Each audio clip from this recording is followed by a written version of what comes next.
हिमाचल प्रदेश के एग्रीकल्चर की अगर हम बात करें तो वो मेजरली डोमिनेटेड है by the agriculture and allied sectors.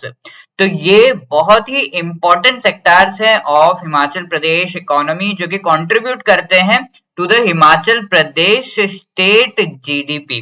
ठीक है, जीएसडीपी जो हम कहते हैं ग्रॉस स्टेट डोमेस्टिक प्रोडक्ट, इसको agriculture and allied sectors specifically Himachal Pradesh के स्टेट से रिलेटेड बहुत ही इंपॉर्टेंट कंट्रीब्यूशन इनका होता है। और साथ ही साथ इन सेक्टर्स का और इनसे जो क्वेश्चंस बनते हैं in the HPS prelims as well as mains exam बहुत ही बड़ा कंट्रीब्यूशन होता है। तो welcome everyone to Edutabs Himachal Pradesh administrative services YouTube channel. इस इकोनॉमी हिमाचल प्रदेश की इकोनॉमी के सेशन में हम एग्रीकल्चर एंड एलिड सेक्टर से रिलेटेड हमारे डिस्कशन की शुरुआत कर रहे हैं।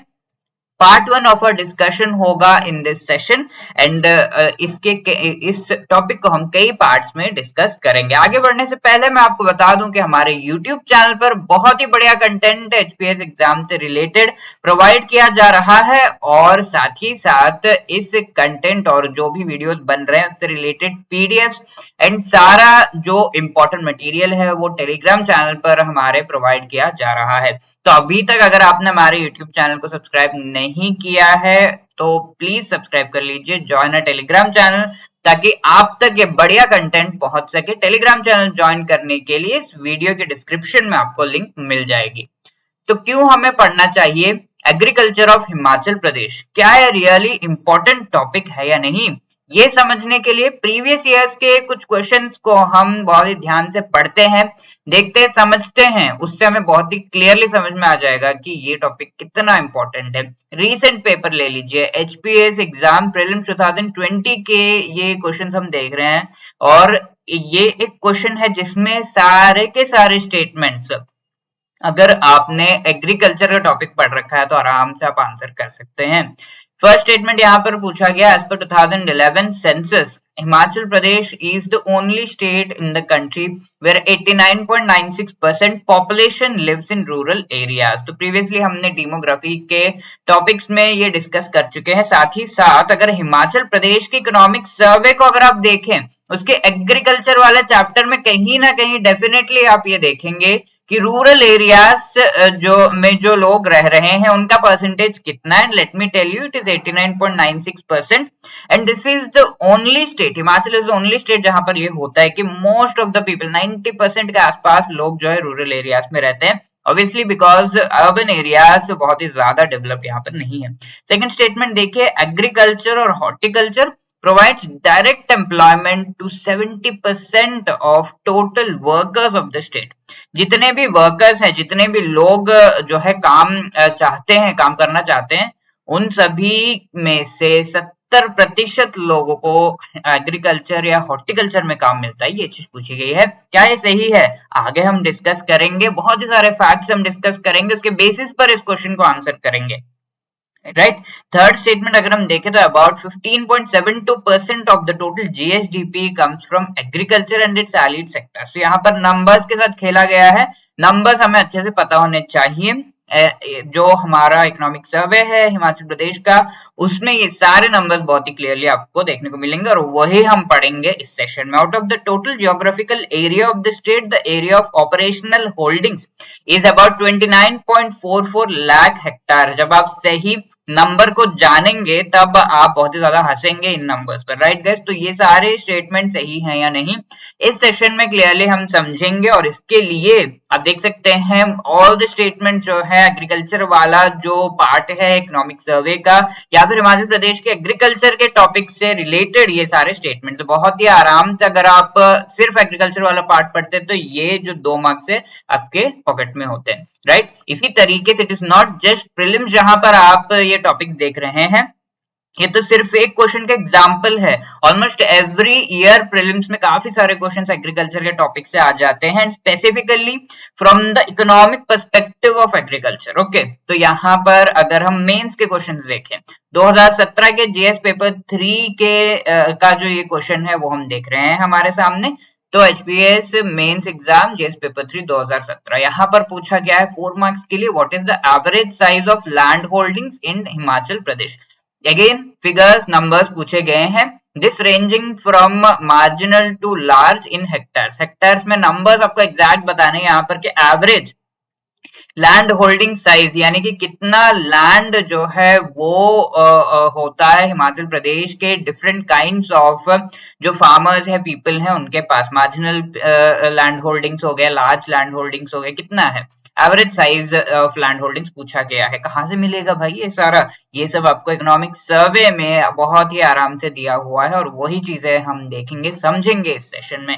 सेकंड क्वेश्चन यहाँ पर जो दिया जा रहा है वो 2018 के जीएस पेपर 3 से क्वेश्चन है, describe the objectives and status of digitalisation of land records in Himachal Pradesh. Okay, although directly आपको इकोनॉमिक सर्वे में ये चीज ना मिले, थोड़ा सा आपको रिसर्च करना होगा, बट देन ये रिलेटेड है to the topic of agriculture and land holdings and land records के टॉपिक से। सो दिस टॉपिक यानी कि इस क्वेश्चन को आंसर करने के लिए ये टॉपिक को समझना बहुत ज्यादा इंपॉर्टेंट है और बहुत ही अच्छी तरीके से हम इसको समझने की कोशिश करते हैं।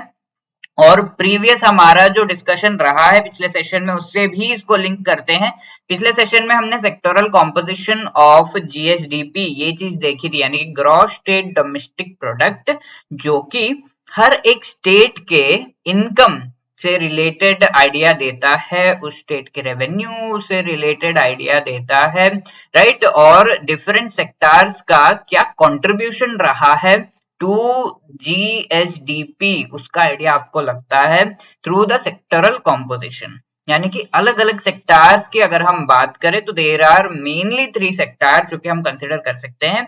Even in the case of Himachal Pradesh, first जो है प्राइमरी सेक्टर की अगर हम बात करें तो हिमाचल प्रदेश में प्राइमरी सेक्टर प्रीडोमिनेंटली एग्रीकल्चर से जो है डोमिनेटेड है। इस प्राइमरी सेक्टर से रिलेटेड ही चीजें हम बहुत ही क्लियरली इस सेशन में समझेंगे और आगे के सेशंस में भी हमारे डिस्कशन को कंटिन्यू करेंगे और साथ ही साथ हम क्वेश्चंस के थ्रू ये समझेंगे कि कितना ज्यादा इंपॉर्टेंट है ये जो पार्ट है हमारे HPS prelims and mains exam के लिए। प्राइमरी सेक्टर हो गया एग्रीकल्चरल सेक्टर, जहां पर आपको जो है रॉ मटेरियल्स प्राइमरी सेक्टर में बनते हैं मोस्टली, जो कि इंडस्ट्रीज में यूज होते हैं और ये जो इंडस्ट्रीज हैं वो पार्ट बनते हैं of the secondary sector. Okay, Himachal Pradesh की बात करें तो mostly cottage and small industries आपको देखने को मिलेंगे और इन इंडस्ट्रीज में जो रॉ मटेरियल्स हैं वो प्राइमरी सेक्टर से आपको जो है देखने को मिलेंगे। इसी के साथ साथ टेरिशरी सेक्टर एक एग्जांपल अगर मैं लूं तो वो मोस्टली सर्विसेज हो गए, साथ ही साथ टूरिज्म हो गया, ये सब आपके जो है टेरिशरी सेक्टर में आते हैं और इन सभी को समझना भी बहुत ज्यादा इंपॉर्टेंट है। इस सेशन में हम प्राइमरी सेक्टर पर हमारा कंसंट्रेशन रखेंगे जहां पर हम एग्रीकल्चर से रिलेटेड बहुत ही डिटेल में चर्चा करेंगे, काफी सारे नंबर्स देखेंगे। एग्रीकल्चर की अगर हम बात करें ऑफ हिमाचल प्रदेश, जो भी डिस्कशन हम इन सेशंस में कर रहे हैं वो बेस्ड है upon the latest economic survey 2020-21 का जो इकोनॉमिक सर्वे अवेलेबल है on the website of Himachal Pradesh government, उसके बेसिस पर हम सारी चीजें डिस्कस कर रहे हैं। और agriculture is the main occupation of the people of Himachal Pradesh. और देखिए एग्रीकल्चर वाले चैप्टर में ही सबसे पहला जो स्टेटमेंट दिया हुआ है नंबर्स से रिलेटेड वो हमारे क्वेश्चन में हम जो है देख रहे हैं 2020 के क्वेश्चन में कि it is Himachal is the only state जहां पर 89.96% of the people rural areas में रहते हैं और this is as per census 2011, right guys. तो आप देख सकते हैं सबसे पहला स्टेटमेंट ही आ गया था क्वेश्चन में। अगर आप ये जानते तो डेफिनेटली उस क्वेश्चन को बहुत ही आसानी से आंसर कर सकते थे। तो दिस इज राइट, ऑलमोस्ट 90% के आसपास लोग रूरल एरियाज में रहते हैं हमारे हिमाचल में। सेकंड यहाँ पर चीज जो हमें जानना बहुत ज्यादा जरूरी है वो ये है कि एग्रीकल्चर और हॉर्टिकल्चर जो कि एलिड सेक्टर्स हम मान सकते हैं ऑफ एग्रीकल्चर। फॉर एग्जांपल जो फ्लावर्स ग्रो करने का गार्डनिंग हो गया, बी कीपिंग हो गया, वर्मिकल्चर हो गया, सेरिकल्चर हो गया, ये सारे इनमें से मोस्ट ऑफ देम जो है एलिड सेक्टर्स ऑफ एग्रीकल्चर माने जाते हैं। इन सभी से जो एम्प्लॉयमेंट जनरेट हो रहा है, जो हिमाचल की यूथ और पीपल जो एम्प्लॉयड हैं, 70% जो टोटल वर्कर्स है, अबाउट 70% जो लोग काम करना चाहते हैं, उनको काम मिलता है एग्रीकल्चर हॉर्टिकल्चर यानी कि एग्रीकल्चर एंड एलिड सेक्टर्स में उनको काम मिलता है। सो ये फैक्ट भी हमें याद रखना होगा। और अब देख सकते हैं this was the second statement जो हमने देखा था हमारे क्वेश्चन में। बहुत ही जरूरी है गाइस ये सारे नंबर्स याद रखना और सर्वे के इन पॉइंट्स को क्लियरली पढ़ना।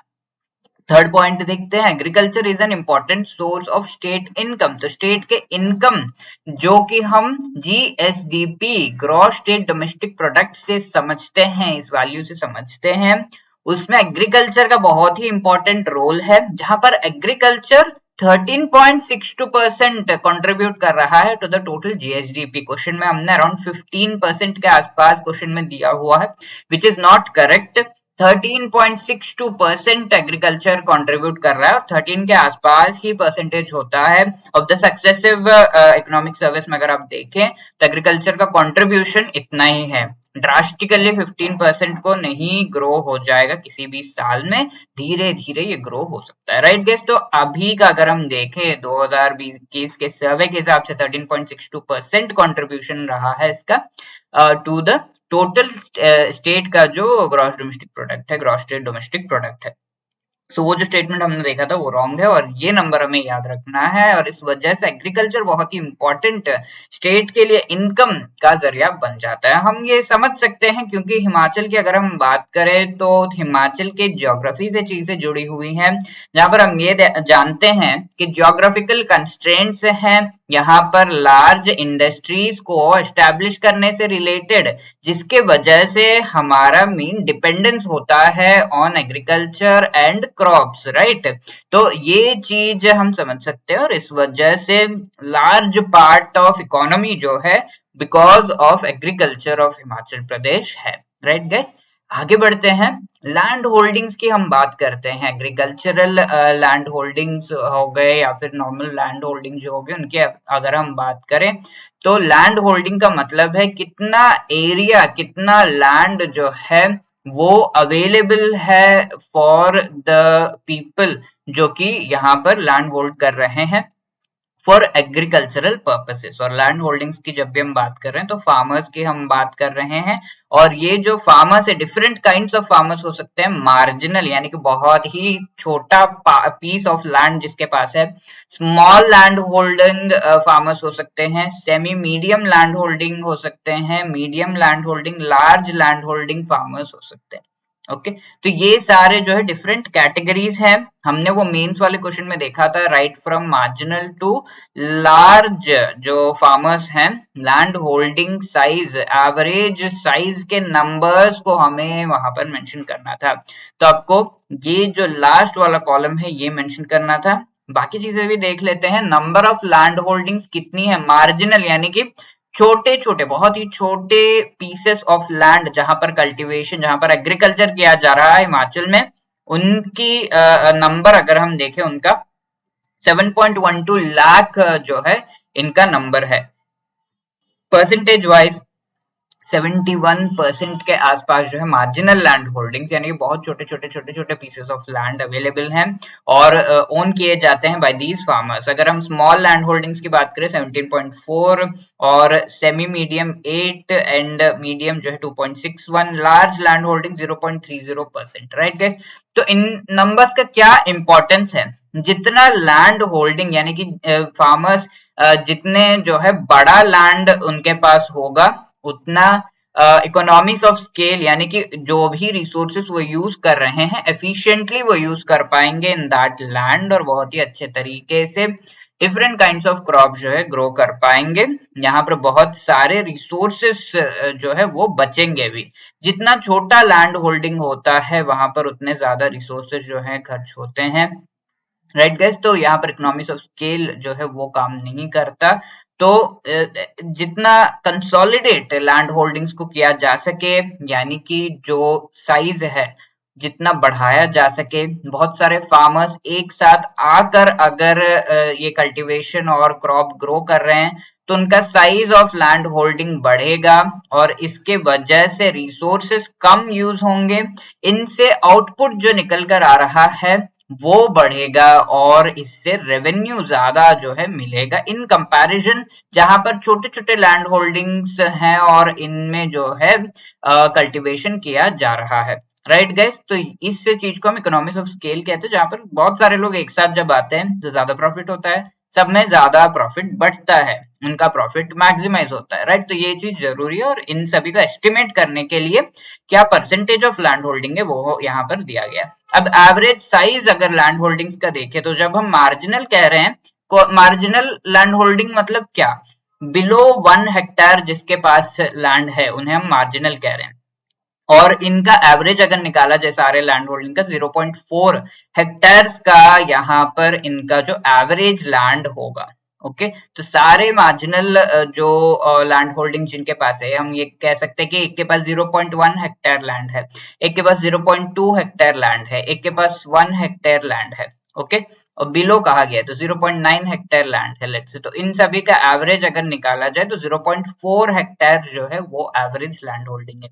इसी तरह से स्मॉल यानी कि 1 to 2 हेक्टेयर, 1.39 हेक्टेयर जो है वो यहाँ पर average size of land holding है। सेमी मीडियम की अगर हम बात करें तो 2 to 4 हेक्टेयर से 2.72 यहाँ पर एवरेज निकल कर आ रहा है। 4 to 10 हेक्टेयर जो है वो मीडियम फार्मर्स उन्हें कहा जाता है, उनकी लैंड होल्डिंग साइज के एवरेज को अगर हम देखें तो 5.62 है। 10 एंड अबव हेक्टेयर जिसके पास है, हेक्टेयर एक्चुअली गाइस एक जो है लैंड का साइज, लैंड का जो एरिया का साइज है उसको हम हेक्टेयर कहते हैं। और आपको शायद पता होगा कि हेक्टेयर यूज किया जाता है लैंड जो भी कल्टीवेशन में है उस साइज को एस्टिमेट करने के लिए। अब 10 एंड अबव का जो लैंड होल्डिंग है उस नंबर के एवरेज को अगर हम देखें तो 15.67 हेक्टेयर एवरेज है। इस सभी का एवरेज अगर हम देखें तो हिमाचल का एवरेज लैंड होल्डिंग साइज अगर हम कैलकुलेट करेंगे तो 0.95 एवरेज लैंड होल्डिंग है। इसी में नंबर ऑफ होल्डिंग्स, कितने सारे number of pieces of land, कितने सारे फार्मर्स है, कितने सारे नंबर ऑफ लैंड के जो पार्ट्स हैं वो अगर हम कैलकुलेट करें तो 9.97।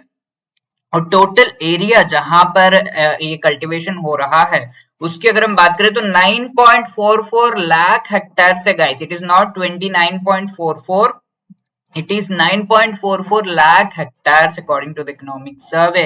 तो क्वेश्चन में दिया गया था, हमने देखा एक स्टेटमेंट जहां पे 29.44 लाख हेक्टेयर्स पूछा गया, that is not correct. 9.44 lakh hectares total area of cultivation है। इंपॉर्टेंट क्रॉप्स जो हिमाचल के हैं उनकी अगर हम बात करें तो most of the crops Himachal में जो ग्रो किए जाते हैं टोटल कल्टीवेटेड एरिया में से 80% जो लैंड है वो रेन फेड है। दो तरह का जो जब भी हम एग्रीकल्चर कर रहे हैं तो उसमें हमें जो क्रॉप्स हैं उनको पानी देना पड़ेगा। तो ये पानी आप दो तरीके से दे सकते हैं, पहला तो बारिश ही इतनी अच्छे से हो रही है तो आपके जो क्रॉप्स हैं वो रेन फेड होंगे, यानी कि आप जो है आपको अलग से इरिगेशन या फिर अलग से वहां पर पानी जो है देने की जरूरत नहीं है, रेन फेड क्रॉप्स होंगे क्योंकि बारिश अच्छे से हो रही है।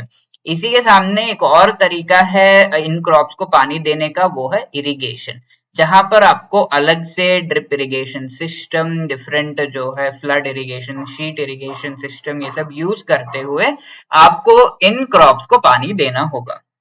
राइट, इसमें से हिमाचल की अगर हम बात करें तो 80% जो लैंड जहां पर कल्टीवेशन हो रहा है वहां पर रेन फेड है, यानी कि बारिश अच्छे तरीके से हो रही है। और इस लैंड की अगर हम बात करें तो बारिश के वजह से 80% जो क्रॉप्स है वो ग्रो हो रहे हैं। तो 80% टोटल कल्टीवेटेड एरिया जो है रेन फेड है। बहुत इंपॉर्टेंट ये जो फैक्ट है आपको याद रखना होगा। इंपॉर्टेंट क्रॉप्स की अगर हम बात करें तो सीरियल क्रॉप्स की अगर हम बात करें तो राइस, व्हीट, मेज इंपॉर्टेंट है, groundnut, soybean, sunflower kharif season में ज्यादा ग्रो होते हैं। तो खारिफ सीजन अगर हम इंडिया की बात करें तो खारिफ जो सीजन है वो कोइंसाइड करता है with the south west monsoon. Right. तो ये साउथ वेस्ट मानसून का जो सीजन है मोस्टली अगर हम देखें तो जून टू सितंबर ये टाइम्स में होता है। तो इस सीजन में जो क्रॉप्स ग्रो होते हैं उनकी रिक्वायरमेंट, जो टेम्परेचर की रिक्वायरमेंट हो गई वो मॉडरेट होती है, रेनफॉल की रिक्वायरमेंट उनकी जो है वो मॉडरेट टू हाई रेनफॉल होती है। Right guys. तो खारिफ क्रॉप्स जो है वो कैरेक्टराइज किए जाते हैं by the time of the year, temperature and rainfall, और इनके बेसिस पर हिमाचल में इस समय में जो टेम्परेचर एंड रेनफॉल अवेलेबल है उसके बेसिस पर जो क्रॉप्स ग्रो किए जा सकते हैं। ऑयल सीड्स की हम बात कर रहे हैं वो है ग्राउंडनट, सोयाबीन और सनफ्लावर। राइट। रेपसीड, मस्टर्ड तो और तोरिया, ये जो है राबी क्रॉप्स है। राबी सीजन की अगर हम बात करें तो ये ठंड का जो सीजन है मोस्टली हम वो कह सकते हैं, अक्टूबर से लेकर हमारे जैन फेब तक जो होता है वो हम कह सकते हैं राबी सीजन है, जहां पर आप जो है ठंडी में, कोल्ड वेदर में ये क्रॉप्स ग्रो कर रहे हैं। तो उसमें अगर हम देखें तो मस्टर्ड, सरसों जो है वो, और तोरिया ये ग्रो होती है। उड़द, बीन, मूंग, राजमाश ये अगेन खारिफ सीजन में जो पल्स क्रॉप्स है वो है। ग्राम लेंटिल राबी सीजन के पल्स क्रॉप है। ये भी पूछा जा सकता है गाइस, नाम आपको डेफिनेटली याद रखने हैं। इन सीजन्स के बारे में मैंने आपको बता दिया, और इन क्रॉप्स की वो रिक्वायरमेंट जो है क्लाइमेटिक और सॉइल रिक्वायरमेंट्स है वो फुलफिल होते हैं हिमाचल में, इस वजह से ये इस एरिया में ग्रो करते हैं। और इसी के बेसिस पर हिमाचल में जो डिफरेंस नंबर वन जो है टेरेन का डिफरेंस है, जियोग्राफिकल डिफरेंस है, वो अगर हम देखें तो ये जो एरियाज है कांगड़ा और हमीरपुर, ऊना, ये सारे एरियाज जो है थोड़े से लो लैंड, लो हिल्स यहाँ पर आपको जो है देखने को मिलेंगे, शिवालिक हिल्स देखने को मिलेंगे। बट अगर आप आगे जाए कुल्लू, लाहौल स्पीति, किन्नौर के एरियाज में अगर आप जाए तो आप जानते हैं कि हिमालयस इन ग्रेटर हिमालयस भी आपको देखने को मिलेंगे। राइट। तो ये वेरिएशन जो टेरेन का हो रहा है, यानी कि लैंड का वेरिएशन है प्लेन से माउंटेन्स में जो हो रहा है, उसकी वजह से साथ ही साथ जो रेन है, जो बारिश होती है अलग अलग एरियाज में, उसके बेसिस पर हम हिमाचल को कुछ एग्रो क्लाइमेटिक जोन्स में डिवाइड कर सकते हैं। क्लाइमेटिक हम जानते हैं जो कि टेरेन और जो रेनफॉल है इस पर डिपेंड करता है। एग्रो क्लाइमेटिक क्या होता है? एग्रो यानी कि ये जो अलग अलग क्लाइमेट है वो अलग अलग एग्रीकल्चरल क्रॉप्स के लिए यूज किए जाते हैं। तो हिमाचल के एग्रो क्लाइमेटिक जोन्स की अगर हम बात करें तो 4 ऐसे जोन्स में हिमाचल का एरिया डिवाइडेड है। सबसे पहला है सब ट्रॉपिकल, सब माउंटेन और लो हिल्स का एरिया। तो जो ये एरिया आप देख रहे हैं लाइट ग्रीन कलर में, वो पूरा सब ट्रॉपिकल, यानी कि ट्रॉपिकल एरियाज में जिस तरह के क्लाइमेटिक कंडीशंस होते हैं, थोड़े से warm climatic conditions, plains kind of जो कंडीशंस होते हैं वो आपको यहाँ पर देखने को मिलेंगे। एंड यहाँ के टेरेन से रिलेटेड भी कहा गया है कि लो हिल्स होंगे यहाँ पर।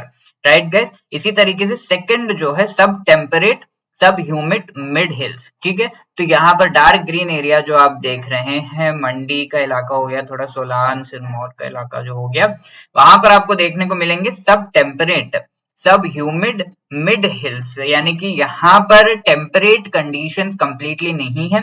टेम्परेट कंडीशंस जो है मोस्टली हाई हिल्स या फिर ऐसे एरियाज जो कि वेरी कोल्ड एरियाज है वहां पर आपको देखने को मिलेंगे।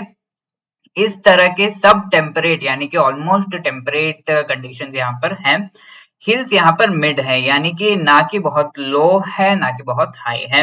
इसी तरीके से वेट टेम्परेट हाई हिल्स यहाँ पर जो है थर्ड एग्रोक्लाइमेटिक जोन है।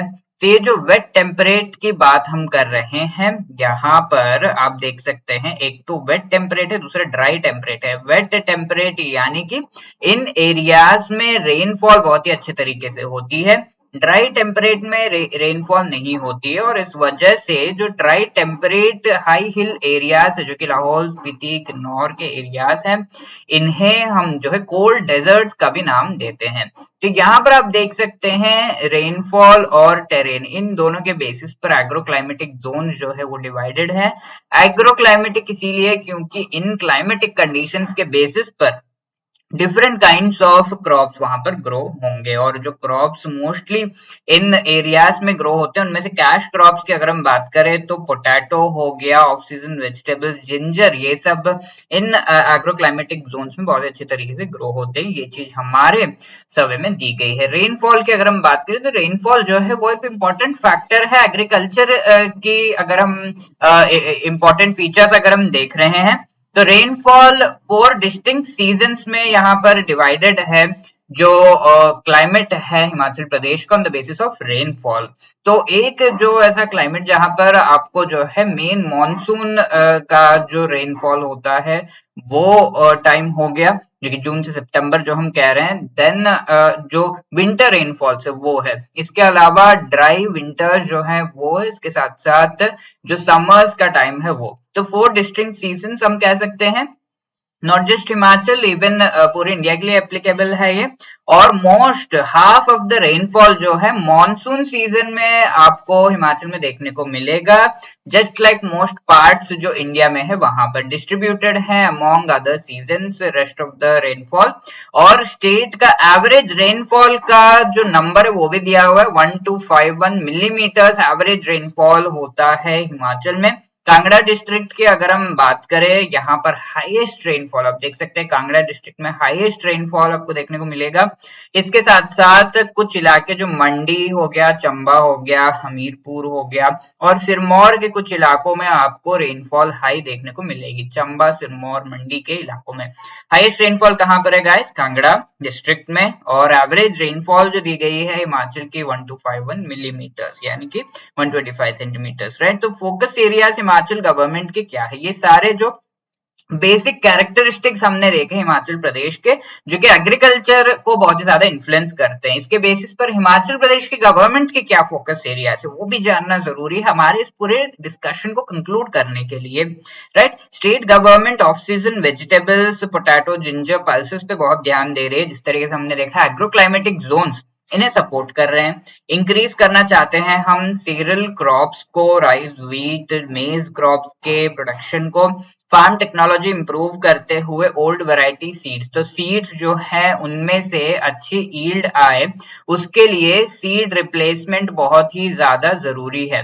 तो जो नेचुरली जो सीड्स प्रोड्यूस किए गए हैं उनको रिप्लेस करना होता है, और हाइब्रिड सीड से उन्हें भी रिप्लेस करना होता है। तो सीड रिप्लेसमेंट बहुत ज्यादा जरूरी है ताकि कुछ नया वैरायटी और नए टाइप के सीड्स जो है वो लाए जाए, और पुराने सीड्स की यील्ड और प्रोडक्टिविटी कम होने लगती है। तो seed replacement, old variety seed को रिप्लेस करना। इंटीग्रेटेड पेस्ट मैनेजमेंट बहुत ही ज्यादा जरूरी है। इसके साथ साथ more area under efficient use of water resources, तो वाटर रिसोर्सेज का एफिशिएंट यूज करना गवर्नमेंट के टॉप प्रायोरिटीज में है। और वेस्ट लैंड डेवलपमेंट प्रोजेक्ट, जो वेस्ट लैंड है उनको एग्रीकल्चरल लैंड और प्रोडक्टिव लैंड में कन्वर्ट करने के प्रोजेक्ट्स में भी हिमाचल प्रदेश की गवर्नमेंट इंडल्ज हो रही है।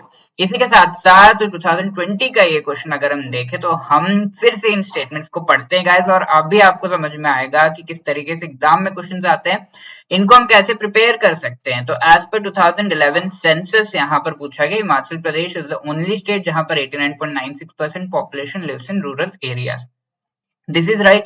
अगर आपको ये चीज पता है तो आप डायरेक्टली बी जो है वो करेक्ट है, इस तरीके से आप यहाँ पर अंदाजा लगा सकते हैं। अगले स्टेटमेंट को पढ़ते हैं, agriculture horticulture provides direct employment to about 70% of total workers of the state. This is also correct. Second statement, second line हमने देखा सर्वे में दी गई है, and about 15.72% total GSDP agriculture and allied sector से आता है। नहीं, ये 13 के आसपास है, 13.62 के आसपास जो है परसेंटेज है।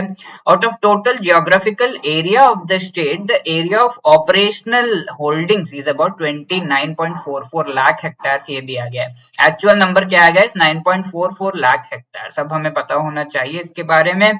तो इस वजह से हम कह सकते हैं कि ये दोनों सही नहीं है। 1 and 2, B is the correct answer. इसी के बेसिस पर एक प्रीलिम्स रिलेटेड होमवर्क क्वेश्चन आपको दिया गया है, ट्राई करिए इसको आंसर करना। Which of the following statement is correct? Total average land holding Himachal Pradesh ka it is more than 3 hectares. About 80% of the total cultivated area in the state is irrigated. यहाँ पर पूछा गया है. Groundnut is an important kharif crop of Himachal Pradesh. Kangra district gets the highest rainfall in Himachal Pradesh. तो ये statements guys directly exam में आ सकते हैं. तो इस क्वेश्चन को आंसर करिए, try to answer this question, और साथ ही साथ अपना रीजन भी बताइए जिस वजह से आप इस क्वेश्चन को इस तरीके से आंसर कर रहे हैं. ओके, ए बी सी या डी जो भी आपका आंसर है प्लीज मेंशन करिए इन द कमेंट सेक्शन. साथ ही साथ हमारी आंसर राइटिंग की प्रैक्टिस भी होनी चाहिए जब हम हिमाचल से रिलेटेड जीके और इससे रिलेटेड इंफॉर्मेशन पढ़ रहे हैं. तो ठीक है, इसी के लिए हम लेकर आए हैं मीन्स आंसर राइटिंग की practice as far as the sessions are concerned. यहाँ पर आपको क्वेश्चन दिया जाएगा और इस क्वेश्चन को आप कमेंट सेक्शन में कमेंट करके आंसर कर सकते हैं. जो भी आपका आंसर है अच्छे तरीके से उसे हमारे द्वारा इवेल्युएट किया जाएगा. तो ये क्वेश्चन आपके सामने है.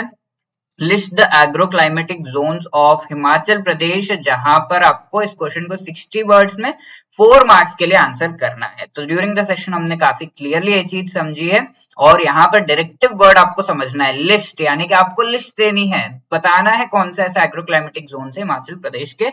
आशा करता हूँ कमेंट सेक्शन में बहुत ही बढ़िया तरीके से इस क्वेश्चन को आंसर करेंगे एंड हमारे द्वारा इवेलुएट करवाएंगे, जहां पर आपको सारे जो है आपको फीडबैक दिया जाएगा, ऑल्सो मार्क्स जो है वो दिए जाएंगे इस क्वेश्चन को से रिलेटेड. राइट गाइस, तो please answer this question in the comment section.